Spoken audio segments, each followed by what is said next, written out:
What are global youth population trends and their impact? Have you ever wondered how the youth population is changing around the world? Let's take a closer look at the trends and their effects, especially in the United States. The youth population, which includes individuals aged 0 to 17, is expected to see some growth in the coming years. From 2020 to 2030, this group will grow by about 2%. By 2035, we might see nearly 4% growth. However, it is important to note that the overall share of youth in the population is gradually decreasing. In recent years, around 22% of the population was youth. This percentage is projected to drop to approximately 17.6% by 2035 in some urban areas like Washington, District of Columbia.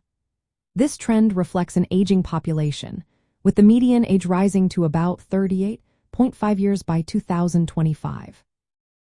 When we break down the youth population by age groups, we see some interesting patterns. Infants and toddlers, those aged 0 to 2 years, may experience a slight decline but will stabilize afterward.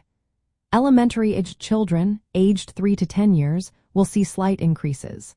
The middle school-aged group, which includes those aged 11 to 13 years, is expected to grow the most in the near term. High school-aged youth, aged 14 to 17 years, will also see steady growth until 2030, with an acceleration afterward. Ethnic diversity among youth is also increasing. As of 2020, about half of the youth population identified as white. Around 25% identified as Hispanic, approximately 14% as Black, and about 5.5% as Asian.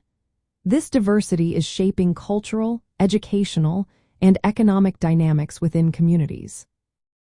These demographic changes have several impacts.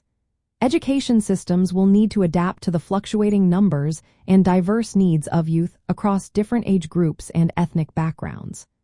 Workforce development may face challenges as the youth population shrinks compared to older groups, which could affect future labor supply. Social services and healthcare will also need to adjust to the changing age structure. There will be a greater emphasis on services for adolescents and young adults as the population ages. Urban planning and housing policies must consider the needs of growing or stable youth populations, especially in areas where middle and high school age groups are increasing. The gradual decline in the youth proportion, along with an aging population, may influence economic growth patterns, social security systems, and political priorities. Understanding these demographic shifts is essential for policymakers, educators, and community leaders. It helps them plan for the future needs of youth in the United States, ensuring that resources are allocated effectively to support their development and integration into society.